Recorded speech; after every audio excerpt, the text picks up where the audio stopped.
So, making even more money easily. This is the easiest money-making part of the course because it'll take you several seconds to do. You certainly should make a lot more money from it, or some more money, but you'll have no more work to do. Tell us more, Alan, you say. Tell us more. We want to do this.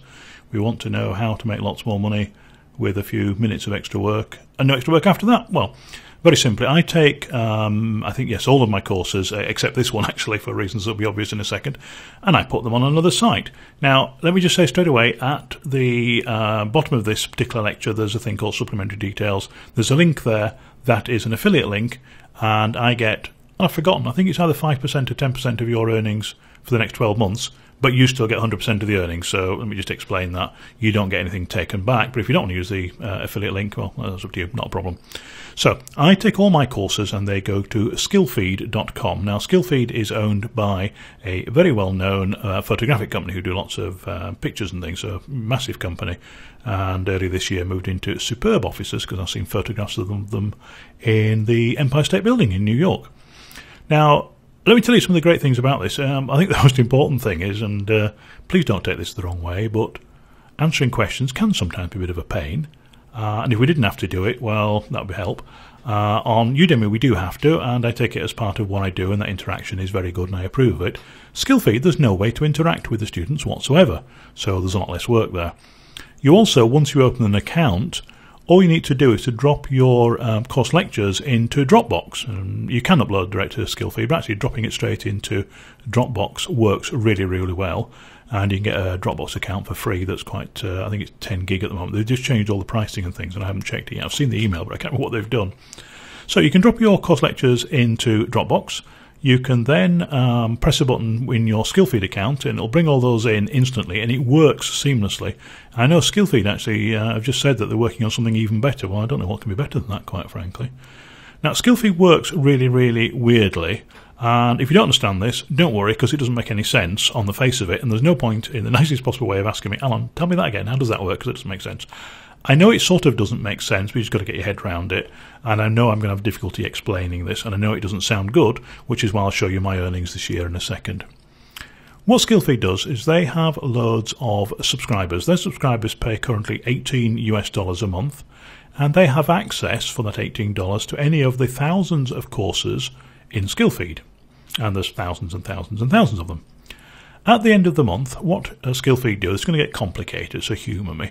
They take all those $18, all the people who subscribed that month and it's ongoing, and they come up with an amount of money. They then take 70% of that for themselves. How much? 70%. Oh, okay. Should have done that in stereo, actually, been quite good. I must start doing stereo. Oh, Udemy, you can't do stereo. Just remember that. On Udemy, quick aside, you can't do stereo, you have to upload in mono. Okay, I don't suppose you do that often anyway, but worth remembering. So they take 70%, putting it in a pot, and they do use that for marketing and paying the office staff and so on and making a profit. That 30%, they divide that by all the instructors. How do they do that, you ask? Well, it's quite simple but complicated. What they do, they add up how many minutes each of your lectures has been viewed that month, and they add up everybody else's minutes. All right, following it so far. So they can then see how many minutes have been viewed in total by all their students from all their instructors every month. They then divide the 30% of the 100% after they've taken off the 70%, hope you're following, and then they divide that between each of the instructors. So if you had more minutes, you get a larger share of the 30% of the 100% after they've taken off the 70%. Actually quite simple when explaining it like that. I thought it was going to be complicated and you wouldn't understand it. You follow it now. So, on about the 7th of each month, after the end of the month, 7th of the month, they show you how much you made, what your total earnings are for that month. So in, let's say, January, you have X number of minutes, and they show you how many minutes updated daily. It's getting complicated now. Every day they show you how many minutes you've had on each course. They total that up at the end of the month, so let's say at the end of January is easier. On the 7th of January, sometimes a day earlier, they have had a week and they've worked out how many 100% they've had, therefore how many 30% and how many minutes they've had, divide the total number of minutes by the total number of instructors, then multiply the minutes by the minutes that you've seen for that particular instructor, and then they show you that that's the amount that you've earned. You have nothing else to do except on about the 14th or 15th of the month, and it varies slightly depending on weekends, they always pay early. unusual that. So if it's a weekend, so far anyway, they've always paid on the Friday before. If it's due on an American holiday on the Monday, they don't pay you on the Tuesday, they pay you on the Friday before. I like that system. So you can earn some good money from it. Once you've uploaded the course, there's nothing else to do. Let me tell you a couple of things that you must do, and you probably guessed this if you listen to the rest of this lecture. Titles, descriptions, and so on are absolutely crucial. You also have to write some little bit more details on each course and so on, but that's well worth doing each lecture within a course. But again, that's a good thing and something that's not so easy in Udemy. So nice titles, nice descriptions, nice notes and so on, just to try and tell people why they should take your course. And if your course is of interest to people, then it's very good. One other thing that they do, which is, I think, very, very clever. One of the problems with Udemy is your course has to be at least half an hour, and lots of people sometimes, you can do a very nice, quick course in 20 minutes to cover something very nicely. And if you do that, you can't actually put that up on Udemy. On SkillFeed, they have two types of course. One is a normal course, that's anything over 20 minutes, anything 20 minutes and over, to be absolutely pedantic about it. And if your course is less than 20 minutes in total, so it doesn't matter if you've got 4 3-minute lectures or 1 19-minute 59-second lectures, if it's less than 20 minutes, they call it a skill snack. They had a meeting about that one apparently, and they came up with that. I wasn't at that meeting, obviously. And if your course is less than 20 minutes, they call it a skill snack, and they seem to do very, very well indeed. Now, that'll vary by subject matter, but if you've got a subject that you can rattle a course off in 20 minutes, they will accept that. They have to approve the course, and they normally take 2 or 3 days, occasionally, again, a few days behind. They don't work weekends, American bank holidays after 5 o'clock at night, and so on. But you can put a course up there. They will approve it within a few days, generally speaking, and you start earning money on it straight away. And if you can rattle out a course of less than 20 minutes, then I've got some good friends who have had a lot of courses there and have done very, very well indeed. Now, you can see my earnings are on the screen now, I hope, for, let's look, January to August this year. Some fluctuations there. I think the lowest is, 600 and odd. And during the height of summer, the beginning of summer, there, early summer, over $1,000 each month, and a bit of a drop off in July and August, which frankly I would expect in summer. We'll see what the following months bring. So it's a subscription-based company. You pay nothing at all, obviously, but the students pay a flat fee of $18 a month, and they can watch as many courses as they want during that month. All the minutes are added up that they're viewed. That's then broken down by how many minutes your particular channel lecture has been viewed for. And then you get a share of the pot, a share of the 30% of the pot.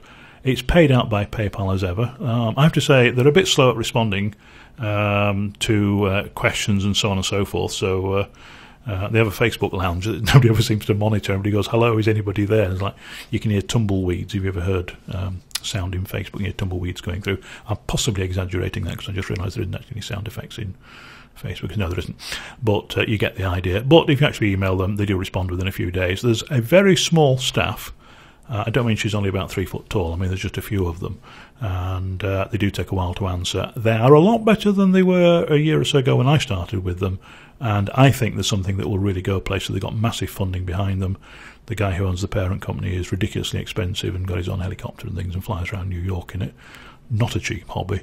And, basically a good company. Very sound, very straightforward, not a problem, just a bit slow on customer service and reports. But all you need to do is take your existing courses, stick them up into a Dropbox, link that Dropbox to them. Very easy to just follow their instructions at skillfeed.com/the affiliate link if you want.